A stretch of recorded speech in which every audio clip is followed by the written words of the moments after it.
বিধানসভার দামামা বাজতে এখনো বছর বাকি, তার আগেই আলোচনার কেন্দ্রে ভবানীপুর। বিরোধী দলনেতা বলছেন ফের মমতা বন্দ্যোপাধ্যায়কে হারাবেন। অবাঙালি ভোটারদের কাঁধে ভর করে ভবানীপুর জিততে চাইছে বিজেপি। যদিও ধনধান্য স্টেডিয়ামে পুরসভার দোল হোলি অনুষ্ঠানে মমতাকে অবাঙালিদের ভিড় নজর কাড়ার মতো। অনুষ্ঠানে মমতার সাফ কথা, যারা বিভাজনের আগুন ছড়ায় তাদের সঙ্গে জনতা নেই।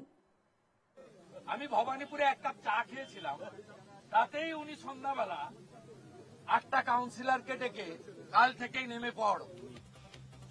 গত বিধানসভা নির্বাচনে নন্দীগ্রামে চ্যালেঞ্জ দিয়েছিলেন মমতা বন্দ্যোপাধ্যায়। এবার বিরোধী দলনেতার চ্যালেঞ্জ, ভবানীপুরেও মমতাকে হারাবেন তিনি। তার হাতিয়ার এই কেন্দ্রের প্রায় 1030 অবাঙালি ভোটার। বুধবার বিধানসভার বাইরে বিজেপির অবস্থান বিক্ষোভ থেকে সেই চ্যালেঞ্জই ফের একবার শান দিচ্ছেন তিনি। আমি ভবানীপুরে এক কাপ চা খেয়েছিলাম, তাতেই উনি সন্ধ্যাবেলা 8টা কাউন্সিলরকে ডেকে কাল থেকেই নেমে পড়। এখানে কিন্তু গুজরাটি, মারোয়াড়ি, হিন্দি ভাষী, বাঙালি, হিন্দু, শিখরা সব আমার বিরুদ্ধে। উনি এত ইগনোর করেন ভালো। ভবানীপুরে বিজেপির হাতিয়ার অবাঙালি ভোট। বুধবার ধনধান্য স্টেডিয়ামে কলকাতা পুরসভার হোলি দোল মিলন উৎসবে দেখা গেল মুখ্যমন্ত্রীকে ঘিরে অবাঙালিদের উচ্ছ্বাস। প্রশ্ন উঠছে, এই ছবি দেখার পর বিজেপির দাবি কতটা কলকে পাবে? এখানেই মুখ্যমন্ত্রীর বার্তা, যারা আগুন নিয়ে খেলে তাদের সঙ্গে জনতা নেই। हम लोग क्या चाहते हैं? हम आग नहीं चाहते हैं। आग तो खाना बनाने के लिए होता है, वो तो सिस्टम होता है, लेकिन आग का परंपरा कोई डिवाइड करने के लिए नहीं होता है। हमारा खाना बनाने के लिए हमारा मर्जी हम खाना खाते हैं, आपका मर्जी आप खाना खाते हैं। আপনারা সবাই যে যার ধর্ম পালন করুন। हमारा हर राज्य में कोई ना कोई स्पेशलिटी है, और बंगाल में हर राज्य का आदमी रहते हैं।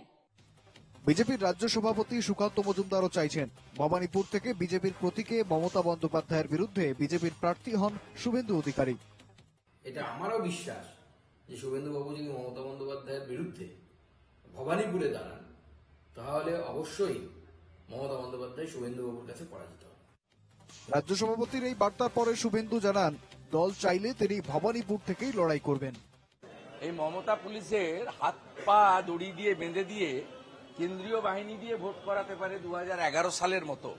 আমরা তো 11-র ভোট করেছি,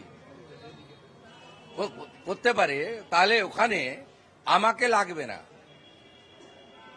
যে কোনো একজন ভারতীয় জনতা পার্টির 86 জন অ্যাক্টিভ মেম্বার হয়েছে, এনি অ্যাক্টিভ মেম্বার পদ্মফুল চিহ্নে জিতাতে পারে। আর 26-এর ভোটে আপনাকে বলি, ব্যক্তি ফ্যাক্টর হবে না। শুভেন্দু অধিকারীকে কালীঘাটের মন্দিরের সামনে বেঁধে রাখা ছাগলের মতো ভবানীপুরে পাঠাচ্ছে সুকান্ত মজুমদার। কালীঘাট মন্দিরে যারা বলি দেন, সামনে ছাগ শিশু বাঁধা থাকে, তো ঠিক সেই রকম ভাবে ওকে কালীঘাটে দেওয়ার মতো ভবানীপুরে উৎসর্গ করা হচ্ছে। ওটা চ্যালেঞ্জ নিতে পাঠানো হচ্ছে না।